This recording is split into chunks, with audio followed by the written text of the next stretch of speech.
একদিন হজরত মরিয়ম আলাইহিসসালাম তার পুত্র হজরত ঈসা আলাইহিসসালামকে ডেকে বললেন, বেটা, আমার কিছু ফল খেতে ইচ্ছে করছে, তুমি যাও আমার জন্য কিছু ফল নিয়ে এসো। তখন হজরত ঈসা আলাইহিসসালাম ও তার মা হজরত মরিয়ম আলাইহিসসালাম একটি একাকী কুটিরে বাস করতেন, যেখানে আশেপাশে কোনো ঘরবাড়ি ছিল না। মায়ের আদেশে হজরত ঈসা আলাইহিসসালাম ফল আনার জন্য বেরিয়ে পড়লেন। এই সময় হজরত মরিয়ম আলাইহিসসালাম কুটিরের বাইরে দাঁড়িয়ে ছেলের ফেরার অপেক্ষা করছিলেন। হঠাৎ মৃত্যু ফেরেশতা হজরত আজরাইল আলাইহিসসালাম তার সামনে এসে দাঁড়ালেন। হজরত মরিয়ম আলাইহিসসালাম এটা দেখে খুব ভয় পেয়ে গেলেন এবং আতঙ্কিত কণ্ঠে জিজ্ঞেস করলেন, আপনি কে এবং এখানে কেন এসেছেন? তখন ফেরেশতা হজরত আজরাইল আলাইহিসসালাম বললেন, আমি মৃত্যুর ফেরেশতা আজরাইল, আল্লাহর আদেশে আমি আপনার আত্মা নিতে এসেছি। এই দুনিয়ায় আপনার জীবনের সময় শেষ হয়ে গেছে, এখন আপনাকে পরকালের সফরের জন্য প্রস্তুত হতে হবে। হজরত মরিয়ম আলাইহিসসালাম এটা শুনে খুব দুঃখিত হয়ে বললেন, হে ফেরেশতা, আমাকে একটু সময় দিন, আমি আমার প্রিয় ছেলেকে বাগানে ফল আনতে পাঠিয়েছি, সে অল্প সময়ের মধ্যে ফিরে আসবে, আমি চাই তাকে একবার দেখে নেই এবং তাকে কিছু উপদেশ দিয়ে দিই। হজরত মরিয়ম আলাইহিসসালাম বিনীতভাবে অনুরোধ করতে লাগলেন, দয়া করে একটু অপেক্ষা করুন, সে ফিরে আসুক, তারপর আপনি আমার আত্মা নিয়ে যান। এই কথা বলার পর হজরত মরিয়ম আলাইহিসসালাম হজরত আজরাইল আলাইহিসসালামকে নিজের আত্মা নেওয়ার অনুমতি দিয়ে দিলেন। ফেরেশতা নির্ধারিত সময়ে হজরত মরিয়ম আলাইহিসসালামের পবিত্র আত্মা নিয়ে নিলেন।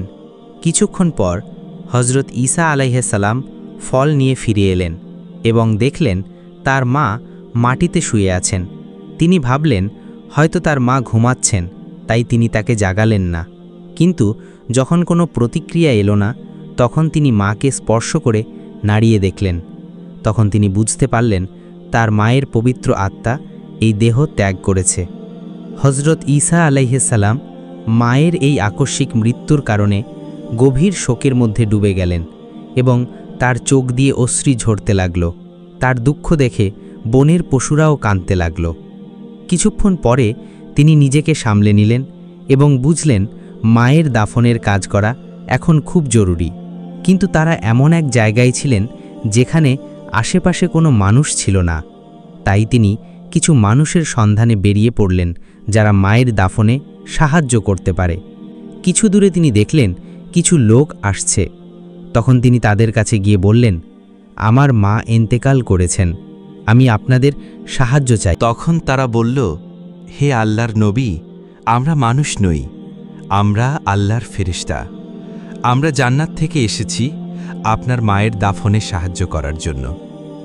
এরপর হজরত ঈসা আলাইহিসসালাম ফেরেশতাদের সঙ্গে মিলে নিজের মা হজরত মরিয়ম আলাইহিসসালামের দাফন সম্পন্ন করলেন। এরপর তিনি বাইতুল মুকাদ্দাসে ফিরে এলেন। আল্লাহ তার উপর ওহী নাজিল করলেন এবং তাকে একটি নতুন শরিয়াত ও ইনজিল কিতাব প্রদান করলেন। এরপর আল্লাহ তাকে আদেশ দিলেন, হে ঈসা, তুমি এই নতুন শরিয়াত ও ইনজিল অনুযায়ী মানুষকে সঠিক পথে ডাকতে থাকো।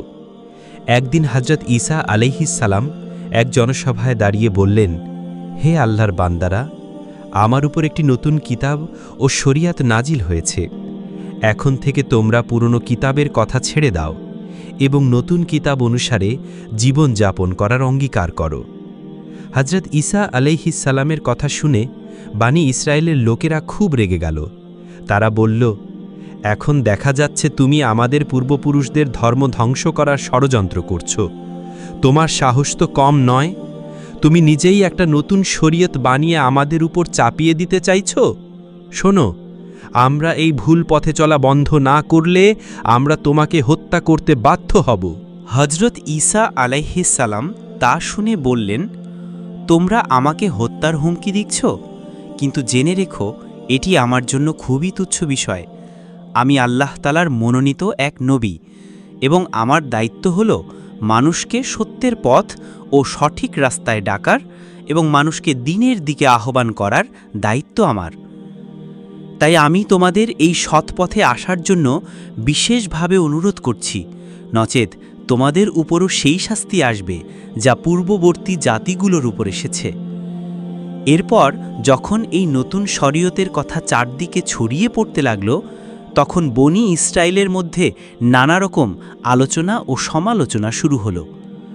কিছু বিদ্রোহী মানুষ নবীর বিরুদ্ধে দাঁড়িয়ে গেল, আর কিছু লোক হজরত ঈসা আলাইহিসসালামের কাছে এসে কালিমা পড়ে ইসলাম গ্রহণ করল। নবী তার অনুসারীদের সামনে বহু মুজিজা অর্থাৎ আল্লাহ তাআলার পক্ষ থেকে প্রদত্ত অলৌকিক নিদর্শন দেখিয়েছিলেন, যেমন মৃতকে জীবিত করা, জন্মান্ধকে সুস্থ করে তোলা, কুষ্ঠরোগীকে সম্পূর্ণ নিরাময় করে ফেলা এবং মাটি দিয়ে পাখি বানিয়ে তাতে প্রাণ সঞ্চার করা। এইসব আশ্চর্যজনক নিদর্শন দেখে বহু মানুষ সত্যের পথে ফিরে এসেছিল, কিন্তু যারা একগুঁয়ে ও দুর্ভাগ্যা ছিল তারা এত স্পষ্ট প্রমাণ দেখেও নবীর বিরুদ্ধেই রয়ে গেল। যখন হজরত ঈসা আলাইসাল্লামের বিরোধিতা করতে করতে বনী ইসরায়েলের কিছু লোক তাকে হত্যা করার ষড়যন্ত্র করতে লাগল, তখন মুসলিম অনুসারীরা তাদের সতর্ক করল। তারা বলল, তোমরা এটি পূর্বে হজরত জাকারিয়া আলাইসাল্লাম ও হজরত ইয়াহিয়া আলাইসাল্লামকে হত্যা করেছ, এবার কি তোমরা হজরত ঈসা আলাইসাল্লামকেও হত্যা করতে চাও? এটা গোটা জাতির জন্য চরম বিপজ্জনক এবং অকল্যাণকর পথ। তোমরা এই ষড়যন্ত্র থেকে ফিরে এসো। হজরত ঈসা আলাইসাল্লাম নিঃসন্দেহে আল্লাহর বিশেষ এক নবী। তিনি যে মুজিজাগুলো দেখিয়েছেন তা তার নবুয়তের জন্য যথেষ্ট প্রমাণ। একদিন হজরত ঈসা আলাইসাল্লাম এক জনসভায় এলেন এবং বললেন, হে আল্লাহর বান্দারা, আল্লাহ তাআলা হজরত মুসা আলাইসাল্লামকে শনিবারকে ইবাদতের দিন হিসেবে নির্ধারণ করে দিয়েছিলেন, আর আমাকে রবিবার দিয়েছেন। তাই তোমরা রবিবারে সকল কাজকর্ম ও ব্যবসা ছেড়ে শুধুমাত্র আল্লাহ রব্বুল আলামিনের ইবাদতে মগ্ন থাকবে। এই দিনে তোমরা আল্লাহর কিতাব পাঠ করবে, মানুষকে ভালো কাজের আদেশ দেবে এবং মন্দ কাজ থেকে বিরত থাকতে বলবে। এই দিনে কোনো ধরনের দুনিয়াবি কাজের প্রতি মনোযোগ দেওয়া যাবে না। যদি তোমরা এই হুকুমের পালন না করো, তাহলে আল্লাহ রব্বুল আলামিন তোমাদের উপর রাগান্বিত হবেন এবং তার শাস্তি, বিপদ ও কঠিন আযাব তোমাদের উপর আসার সম্ভাবনা বেড়ে যাবে। তাই হে বনী ইসরায়েল সম্প্রদায়, তোমরা আমার এই দাওয়াত কবুল করো এবং মন দিয়ে এই বিধানের অনুসরণ করো। তিনি আরও বললেন, হে বনী ইসরায়েলের ভাইয়েরা, আমি তোমাদের আরেকটি সুসংবাদ দিতে চাই। তোমরা জেনে রাখো, আল্লাহ রাব্বুল আলামিন আমার উপরে যে কিতাব নাজিল করেছেন, আমি তার আদেশ বাস্তবায়নের জন্য দিন রাত চেষ্টা করব। কিন্তু আমার পরে তোমাদের কাছে আরেকজন মহান নবী আসবেন, আমি তার সুসংবাদ দিচ্ছি।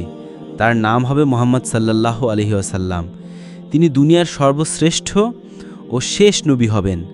তোমাদের মধ্যে যারা তার যুগে থাকবে তারা অবশ্যই তার দ্বীন ও ধর্মকে গ্রহণ করবে। যে তাকে মানবে সে হবে সর্বাধিক সম্মানিত। তার উপর একটি মহাগ্রন্থ অবতীর্ণ হবে যার নাম হবে আল কুরআন। যে কুরআন পড়বে এবং তার অনুযায়ী আমল করবে সে অসংখ্য সওয়াব ও সম্মানের অধিকারী হবে। তোমরা সবাই ওই নবীর উপর আন্তরিকভাবে দুরুদ ও সালাম পাঠাবে, কারণ তিনি এমন একজন নবী যার উপর আল্লাহ তাআলা ও ফেরেশতারা পর্যন্ত দুরুদ পাঠান। আল্লাহ রাব্বুল আলামিন তাকে আপনা বন্ধু বলে ঘোষণা দিয়েছেন। যদি আল্লাহ তাআলা তাকে সৃষ্টি না করতেন তাহলে আসমান ও জমিনের কোনো অস্তিত্ব থাকত না।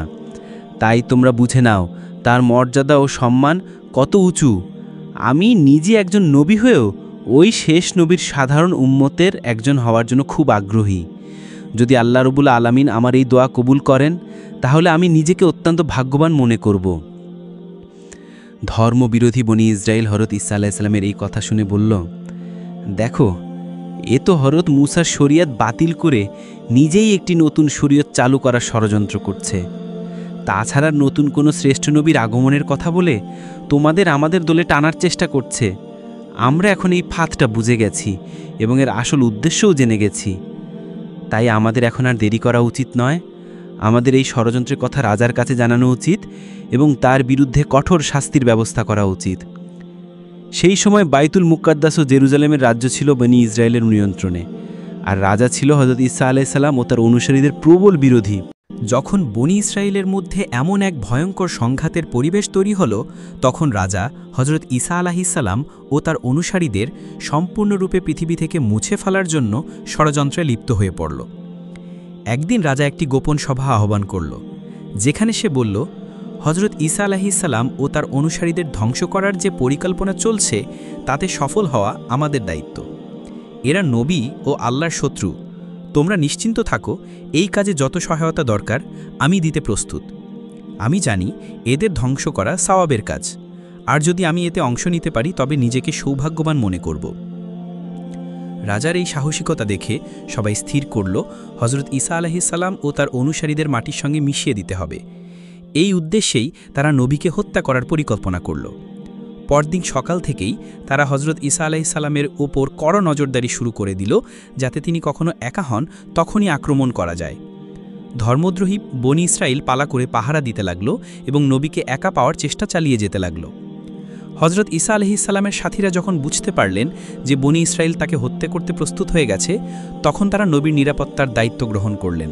ফলে শত্রুরা তাকে একা পেতে ব্যর্থ হতে লাগল।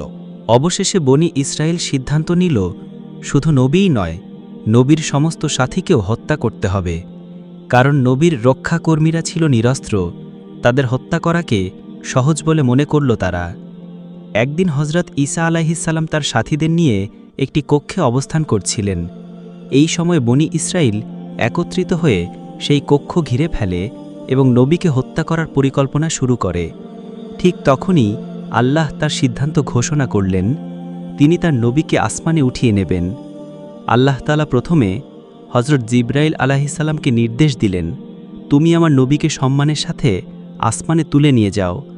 হজরত জিবরাইল আলাইহিসসালাম সঙ্গে সঙ্গে কক্ষের ছাদ ভেদ করে নবীর কাছে পৌঁছে গেলেন এবং বললেন, হে নবী, আল্লাহ আপনার ব্যাপারে চূড়ান্ত সিদ্ধান্ত নিয়েছেন, আপনাকে এখনই আমার সঙ্গে আসমানে যেতে হবে। হজরত ঈসা আলাইহিসসালাম আল্লাহর আদেশ মেনে নিলেন এবং জিবরাইল আলাইহিসসালামের সঙ্গে আসমানে যাওয়ার প্রস্তুতি নিতে লাগলেন। আল বিদায়া ওয়ান নিহায়া গ্রন্থে লেখা আছে, জিবরাইল আলাইহিসসালাম নবী ঈসা আলাইহিসসালামকে একটি সাদা মেঘের উপর বসিয়ে আসমানে নিয়ে যান। এই সময় বনি ইসরায়েল দীর্ঘ সময় ধরে সেই কক্ষ ঘিরে রাখে। যখন তারা দেখল কেউ বাইরে বের হচ্ছে না, তখন তাদের একজন নেতা খোলা তরবারি হাতে কক্ষে ঢুকে পড়ল। সে কক্ষের প্রতিটি কোণে হজরত ঈসা আলাইহিসসালামকে খুঁজতে লাগল, কিন্তু কোথাও তার কোনো হদিস পেল না। ঠিক তখনই জিবরাইল আলাইহিসসালাম ওই নেতার মুখে ফু দিলেন, ফলে তার চেহারা হজরত ঈসা আলাইহিসসালামের চেহারায় রূপান্তরিত হয়ে গেল। যখন সে বাইরে বের হল, তখন বনি ইসরায়েল তাকে ঈসা আলাইহিসসালাম মনে করে ধরে ফেলল এবং মারধর করতে লাগল। নেতা কিছুই বুঝতে পারছিল না। সে চিৎকার করে বলল, ভাইয়েরা, তোমরা কি করছো? তোমরা আমাকে কেন মারছ? তোমরা কি আমাকে চিনতে পারছো না? আমি তো তোমাদের নেতা। আমি হজরত ঈসা আলাইহিসসালামকে খুঁজতে এসেছিলাম, কিন্তু কোথাও পেলাম না। এখন তোমরা আমাকে মারতে চাইছ? বনি ইসরায়েল হাসতে হাসতে বলল, চুপ কর। যদি তুই আমাদের নেতা হবি তাহলে ঈসা কোথায় গেল? তুই নিজের জান বাঁচাতে মিথ্যা বলছিস। নেতা কিছুই বুঝতে পারছিল না যে তার চেহারা ঈসা আলাইহিসসালামের মতো হয়ে গেছে। সে আবার চিৎকার করে বলল, ভাইয়েরা, আমার উপর আক্রমণ করছো এটা ভুল। আমি তো তাকে হত্যা করতেই এসেছিলাম, কিন্তু সে জাদুকর, সবাইকে বিভ্রান্ত করে পালিয়ে গেছে। কিন্তু কেউ তার কথা শুনল না। তারা তাকে কিছুক্ষণ জুলুম করল, তারপর তাকে শুলে চড়ানোর প্রস্তুতি নিতে লাগল। যখন সে বুঝল যে তারা সত্যিই তাকে শুলে চড়াতে চায়, তখন সে আর্তনাদ করে বলল, হে বনি ইসরায়েলের ভাইয়েরা, আমি আল্লাহর কসম করে বলছি, আমি তোমাদের নেতা। আমি জানি না কিভাবে আমার চেহারা পাল্টে গেল। তোমরা যদি আমাকে সত্যিই ভুল মনে করো, তাহলে বুঝে নাও এটা ঈসা আলাইহিসসালামের কোনো কারামত। আমি বিশ্বাস করি ঈসা আল্লাহর সত্য নবী ছিলেন। আল্লাহ নিশ্চয়ই তাকে রক্ষা করছেন। এই কথা শোনার পর বনি ইসরায়েল আরও ক্ষিপ্ত হয়ে গেল এবং এক মুহূর্ত দেরি না করে তাকে শুলে চড়িয়ে দিল। নেতা চিৎকার করে বলছিল, বাঁচাও, বাঁচাও, কিন্তু কেউ তার কথা কানে নিল না। অনেক মানুষ এই দৃশ্য দেখতে জড়ো হয়েছিল।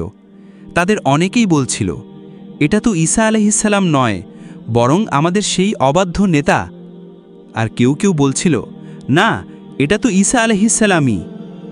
এ নিয়ে তাদের মধ্যে বিভ্রান্তি ও সংঘর্ষ শুরু হয়ে গেল। তারা তর্ক বিতর্কে লিপ্ত হয়ে গেল, তলোয়ার উঠল, রক্তপাত ঘটল। কারো মতে তারা নিজের নেতাকেই মেরে ফেলেছে, আবার কারো মতে ঈসা আলাইহিসসালামকে। এই সবই ছিল আল্লাহ রাব্বুল আলামিনের এক আশ্চর্য কুদরতি কৌশল। এই অবস্থায় অনেক বনি ইসরাইল হজরত ঈসা আলাইহিসসালামের অনুপস্থিতিতে তার সত্য নবী হওয়ায় ঈমান আনল এবং তার শরিয়ত অনুযায়ী জীবনযাপনের অঙ্গীকার করল। কিন্তু তখন সবাই চিন্তিত হয়ে পড়ল, হজরত ঈসা আলাইহিসসালাম এখন কোথায়? অনেকে তাকে খুঁজতে বের হলো। কেউ কেউ নবীদের খলিফাদের কাছে গিয়ে হজরত ঈসা আলাইহিসসালামের প্রকৃত অবস্থা জানার চেষ্টা করল।